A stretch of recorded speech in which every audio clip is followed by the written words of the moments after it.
Last class में क्या पढ़ा था हमने? कंटीन्यूअस टेंस पढ़ा था। ठीक है, लास्ट में हमने कंटीन्यूअस टेंस पढ़ा था जिसमें हमने तीनों काल के अलग अलग देखे थे। पहला कोई बताएगा कौन सा होता है? आई वॉज प्लेइंग वाले देखे थे। Very good. पास्ट वाले मतलब, ठीक है, पास्ट पढ़ा था आई वॉज प्लेइंग। उसका प्रेजेंट में क्या बन जाता था? I am playing. Very good. और फ्यूचर में इसका क्या बन जाएगा? I will be playing. तो आशा करता हूँ आपने सभी पढ़े होंगे और अभ्यास किए होंगे, भूले तो नहीं हो? ठीक है। सीखने के लिए सबसे पहली चीज क्या है कि आप पुराना वाला जो भी पढ़ाया उसको याद रखें। उसके लिए क्या करना पड़ेगा? हमको अभ्यास करते रहना है। ठीक है। तो अभी मैं 2-4 क्वेश्चन पूछूंगा, देखते हैं कितने लोगों को याद है। हाथ खड़े करेंगे। ठीक है जी सर। वे लिख रहे हैं। वे लिख रहे हैं, कौन बताएगा? हाँ लक्ष्मण। क्या ये सही बोल रहे हैं? कोई करेक्ट करेगा? हाँ अनुराधा। वे लिख रहे हैं, जोर से बोलना। सही है। दे आर लिख रहे हैं। वे मतलब दे। Sit down. They are writing. ताली बजाओ। चलिए, गुरुदेव नाच रहा है। कौन बताएगा? गुरुदेव नाच रहा है। हाँ, 1-2 लोग ही बोल रहे हैं, बाकी लोगों को याद नहीं है। चलो स्वाति बताएगी। गुरुदेव नाच रहा है। गुरुदेव डांसिंग। हाँ मिथिलेश। मिथिलेश करेक्ट करेंगी। गुरुदेव इज डांसिंग। Very good. देखो आप खुद से क्वेश्चन करो, क्या गुरुदेव डांसिंग? गुरुदेव डांसिंग आपने बोला तो उससे पता क्या चल रहा है? ये कहां पता चल रहा कि वो अभी कर रहा है, कि नाच रहा था या नाच रहा होगा? अब इन 3 चीजों को बताने के लिए क्या हेल्पिंग वर्ब का सहारा लेना पड़ता है? जी सर। है ना। यदि मैं हिंदी में बोलूंगा गुरुदेव नाच रहा, तो ये करेक्ट है? कुछ समझ में आ रहा है? हमें बताना पड़ेगा ना, नाच रहा है कि नाच रहा था कि नाच रहा होगा। इसलिए हम काल बताने के लिए जो है इसका उपयोग करते हैं हेल्पिंग वर्ब का। तो इसलिए हमने 3 चीजें पढ़ी थी।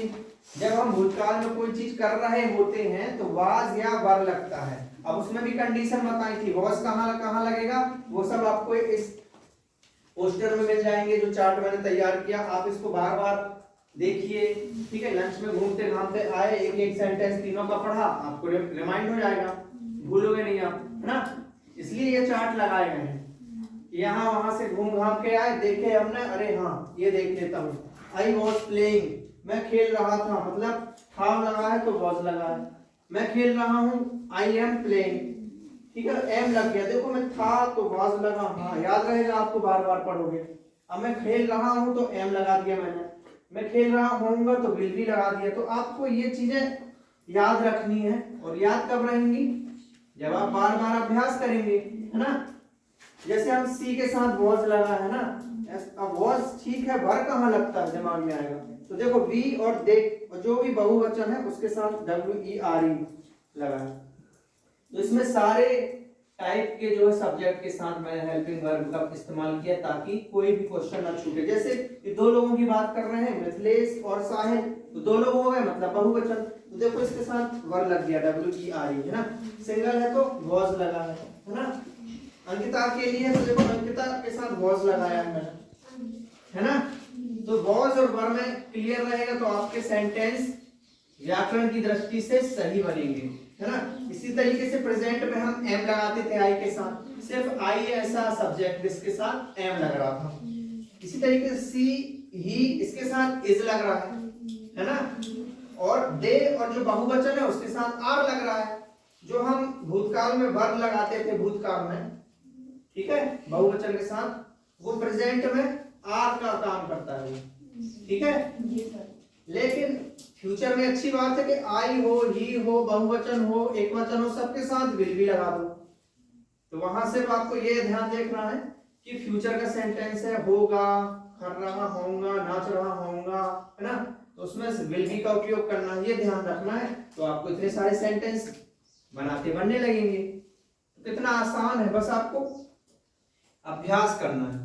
तो ये सारी चीजें तो आपको याद हो गई होंगी। हम आज क्या पढ़ेंगे, नए तरीके के सेंटेंसेस पढ़ेंगे,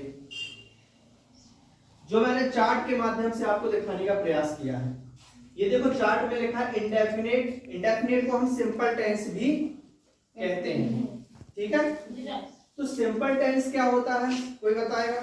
जब हम हिंदी में बोलते हैं मैं खाता हूं, मैं पढ़ता हूं, मैं नहाता हूं, जो चीज आप हैबिट के तौर पे करते हैं, हैबिट समझते हो, आदत के तौर पे। देखो उस वाले में क्या हो रहा था, हो सकता है आप मेला देखने गए हो साल में एक बार, तो आप जब मेला देखने गए तो आप सेंटेंस बनाएंगे मैं मेला घूम रहा हूं। क्या आप 2 दिन बाद आप बोल सकते हो कि मैं मेला घूमता हूं? क्या हर दिन घूमते हो? तो सिंपल टेंस में क्या होता है, वो सारे वाक्य अपन बनाते हैं जो आप आदत के तौर पे करते हैं, है ना। स्पेशली ये प्रेजेंट में, जैसे वह गाना गाती है, मतलब वो गाती है, आज भी गाती है, कल भी गाती होगी, है ना, पहले से गाती आ रही है और उसकी एक हैबिट है। गुरुदेव नहाता है, रोज नहाता है, खाता है, पीता है, नाचते हैं, जब ताते ती आते हैं, हमने सीधी सिंपल बात है, ताते मतलब हैबिट को दर्शाता है। तो वो सब इस वाले सेंटेंस बनते हैं। तो इसके लिए अपन को क्या रखना है याद, वो हम अभी आगे बताते हैं। इसी तरीके से इसका भी एक पास्ट होगा। हो सकता है कोई काम आप पहले करते थे या आप पहले किया अब नहीं करते, कई चीज रहती है, जैसे कोई गंदी आदत पहले करते थे हम छोड़ दिए, है ना, तो वो चीजें कहाँ आएंगी, पास्ट में, है ना। और हो सकता है कि कोई काम आप फ्यूचर में करोगे, अभी ना कर रहे हो,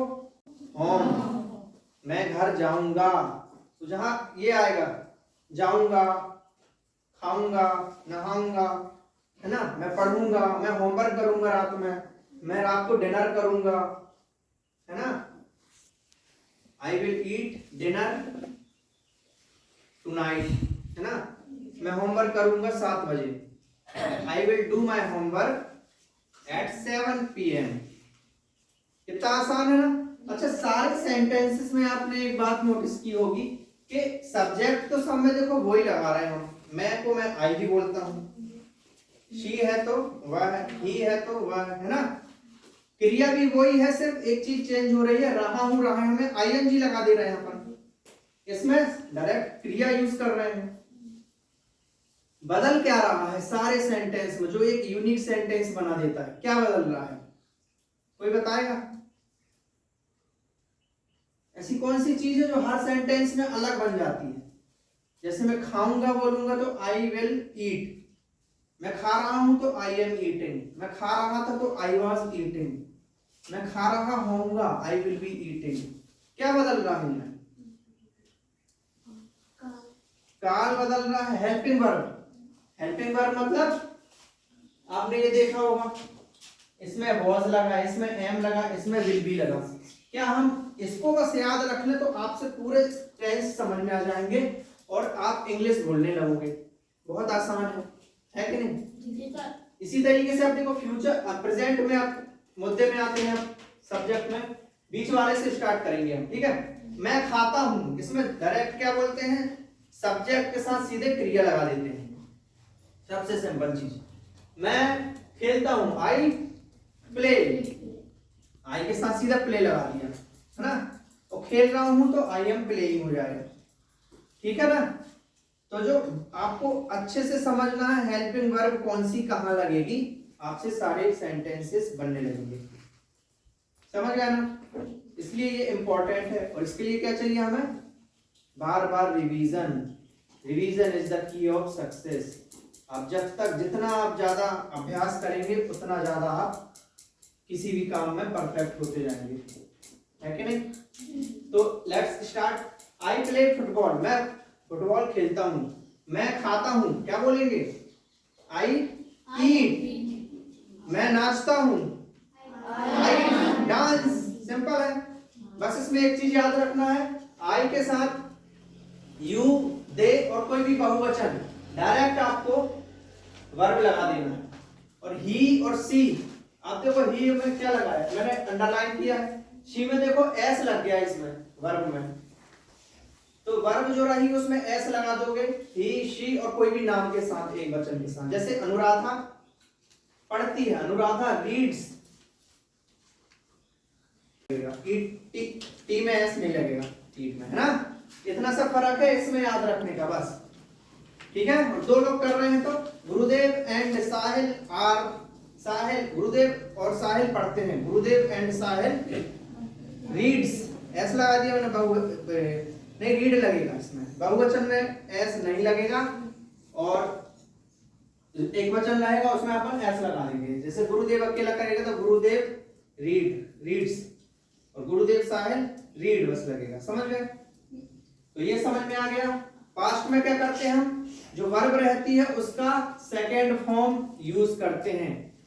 वर्ब के 3 फॉर्म होते हैं, ठीक है, और 4 समझ लो आप, आईएनजी वाला चौथा से मान लेते हैं, ठीक है। जैसे प्ले का क्या बनता है एक बता देता हूं, प्ले का क्या होगा, प्ले का पहला फॉर्म है ये, फर्स्ट फॉर्म इसमें यूज करते हैं। सेकेंड फॉर्म के लिए अपन पास्ट में यूज करेंगे, इसमें प्लेड, ईडी लग जाता है इसमें। कई जो है अलग बनते हैं, जैसे कम, केम, कम, कई में ज्यादातर में कॉमन ईडी लगा देते हैं हम, समझ गए। थर्ड फॉर्म होता है एक और, वो हम एक और टेंस पढ़ाएंगे उसमें यूज होगा। अभी तक आपको सिर्फ इसका यूज करना है, वो भी किसमें, पास्ट सिंपल में। जब भी हम पास्ट सिंपल में यूज करते हैं तो सेकेंड फॉर्म ही आएगा वर्ब का, और कुछ नहीं आएगा सीधा। गाना गाई, सी शैंड हो गया, सैंग किसका बनता है, सिंह का सेकेंड फॉर्म है सैंग, ठीक है। गो का क्या बनता है, वेंट, मैं जाता हूं, आई गो, मैं गया या मैं गया था, आई वेंट हो जाएगा। इसमें बस आपको सेकेंड फॉर्म यूज करना है, वो याद करना पड़ेंगे, या ईडी लग जाता है, वो सिंपल सी चीज है, ठीक है। खाना खाने को क्या बोलते हैं, ईट। सेकेंड फॉर्म ईट का क्या हो जाएगा, एट, ए-टी-ई, ईट, एट, लास्ट में बन जाता है ईटन। ये आपको 50 वर्ब लिखवा दिए जाएंगे अभी, और उसके सेकेंड फॉर्म थर्ड फॉर्म वो आप एक बार याद कर लेंगे, ठीक है। तो फर्स्ट फॉर्म कहां पे यूज होता है वर्ब का, प्रेजेंट सिंपल में। सेकेंड फॉर्म यूज कहां पे होगा, पास्ट सिंपल में, ठीक है। और जो फ्यूचर का बता देता हूं, फ्यूचर इज वेरी सिंपल। आप बात करें कंटिन्यूअस की या सिंपल की, तीनों बहुत, दोनों आसान है। इसमें सिर्फ विल भी लगाते थे आईएनजी के साथ ना, कर रहा होऊंगा मैं, और इसमें सिर्फ विल लगा देते हैं सबके साथ, I will, she will, he will, they will, simple है। और वर्ब का वही पहला फॉर्म यूज कर देता है, ठीक है। और इसके हिंदी मीनिंग भी लिखना है, और एक एक से बोलेंगे, ऑलराइट। चलिए शुरू हो जाइए, लिख लीजिए पहले, फिर हम बुलवाएंगे।